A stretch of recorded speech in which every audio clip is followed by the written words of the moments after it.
Hey guys, let's get more news about Steelers, but first, don't forget to subscribe to the channel and leave a like. Steelers feed into recent NFL draft chatter with QB decision. The Pittsburgh Steelers elected to spend an official team visit on Louisville quarterback Tyler Shaw on March 6, according to multiple reporters including The Athletic's Mike DeFabua. While this move, in itself, is not all that significant this time of year, Shaw's visit becomes a little more noteworthy when you factor in some of the recent draft chatter surrounding him in Pittsburgh. Ex-NFL defensive back turned analyst Louis Riddick revealed that he spoke to Steelers offensive coordinator Arthur Smith about Shaw, specifically, on the March 5 episode of ESPN's Get Up. The next day, it was confirmed that Pittsburgh was hosting Shaw. Does Pittsburgh trade down in the draft and maybe pick up a quarterback here late in the first round? Riddick asked on the show. Is a guy like Tyler Shaw, is that a guy that would be perfect for this football team? Who has a big arm, and lots of mobility? I was talking to Arthur Smith about Shaw at the Combine, Riddick went on to add, hinting, keep an eye on this. Shaw is a hot name around the NFL community right now after an impressive Combine performance and a breakout campaign in 2024. I still have Ole Miss Jackson Dart as the class QB3, but there's momentum for Shaw, ESPN draft expert Mel Kiper Jr. wrote on March 3. Scouts might be concerned about his age, he turns 26 this year, but he has some impressive traits and threw 23 touchdown passes to 6 interceptions last season. He could end up being drafted on day 2. Compared to a few weeks ago, that's a significant jump for Shaw, who could be a second or third round option for the Steelers to consider at quarterback. The major knock on Shaw is his age and injury history, although some of his collegiate injuries were viewed as bad luck. Still, 2024 was the first season that he successfully suited up for a double-digit number of games at 12 starts. He made good on that opportunity with 3,195 passing yards and a passer rating of 148.1, not to mention the TD to interception ratio that Kiper cited above. While teams will always prefer a younger athlete if everything else is equal, NFL franchises have had some success with older and more experienced quarterback prospects in recent years. Brock Purdy is a good example of an overlooked college QB that started a lot of games for Iowa State, although he was a few years younger than Shaw entering the draft. Bo Nix is another success story that saw his collegiate experience pay immediate dividends at the NFL level. And Nix was 24 years old as a rookie, which is up there for a first-round prospect.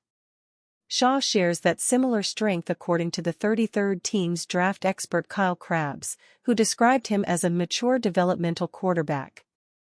Shaw is a fluid athlete with notable arm talent, but his durability and decision-making under pressure loom as threats that could prevent him from ever living up to his potential behind center, Krabs added later. He listed positives like his smooth delivery from different release points and platforms, quality arm strength and velocity, and his comfortability attacking holes against zone coverage with timing to hit run-throughs in stride. Similarly, Pro Football Network's Reese Decker praised Shaw's tight spiral, ball release, technical fluidity, passing accuracy and the touch he throws with, which is even more impressive than his accuracy, per Decker. Pair that with his ability to move both inside and outside of the pocket, and the Steelers could find what they're looking for in Shaw. Due to his age and injury history, he may not be a 10-year answer at the position, but he is more likely to help out straight away, should things go awry in 2025. That makes him an intriguing flyer within an uncertain QB class. Steelers reporters not confident Justin Fields will find anyone else to hand him starting job in free agency. The Pittsburgh Steelers will likely know what they're doing with Justin Fields and Russell Wilson very soon. The new league year begins next week, and players can talk to other teams even before then. The working theory is that the Steelers would prefer to re-sign Fields, but that he wants to test the market. Barring an offer that blows the doors off, many reason that Justin Fields should see what teams other than the Steelers are proposing. While that may be the case, however, Ray Fittipaldo isn't convinced his imagined suitors are out there. Ultimately, he believes, they pair best with each other, as far as this offseason goes. Where is he gonna go where he's gonna be promised a starting job? He asked on 93.7 The Fan yesterday when discussing Fields' possible alternatives to the Steelers. He might be promised a job and then whatever team makes that promise, they're probably gonna turn around and bring in a challenger for him, too. This is not an unreasonable point, by any means, and we don't have to search far for precedent. No player should ever trust that a team's verbal guarantee means anything. Not after what the Atlanta Falcons did. After giving Kirk Cousins $100 million guaranteed just last year, they drafted a quarterback in the first round. Why would Justin Fields trust any team, including the Steelers, when things like this happen? Others are higher on Fields' market outside of the Steelers than Fittipaldo is. Mark Kaboly, for example, suggested that the quarterback currently has all the power. Fittipaldo, however, doesn't really see that all that much has changed from a year ago. He started 6 games and generally did okay. But by and large, that was versus comparisons to his play with the Bears. There was no market for him last year, he argues, though technically the Steelers traded for Fields. There were other teams willing to trade for him, at least one willing to offer more. But it's still fair to point out that he was far from a hot commodity. I just struggle with who would make him that offer, who would make him happy. I still think the Steelers are the best option for him, and I think Fields is the best option for the Steelers. There are about half a dozen teams or so this offseason very much in the market for a new quarterback. It's fair to question whether all of those teams will find a solution that satisfies them this offseason, including the Steelers.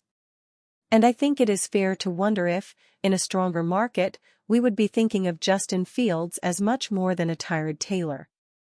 Fittipaldo was not arguing against the Steelers signing Fields, of course.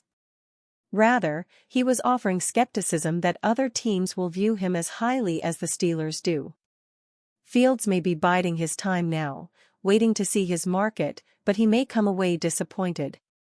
Or maybe there really is a team out there willing to offer him $20 million per year and a verbal commitment to start. If there is, how do the Steelers counter? Pittsburgh Steelers lose top wide receiver target. The Pittsburgh Steelers will not be in pursuit of Christian Kirk after all. While the Jacksonville Jaguars had planned to release Kirk, they have instead traded him to the Houston Texans for a 2026 7th-round pick.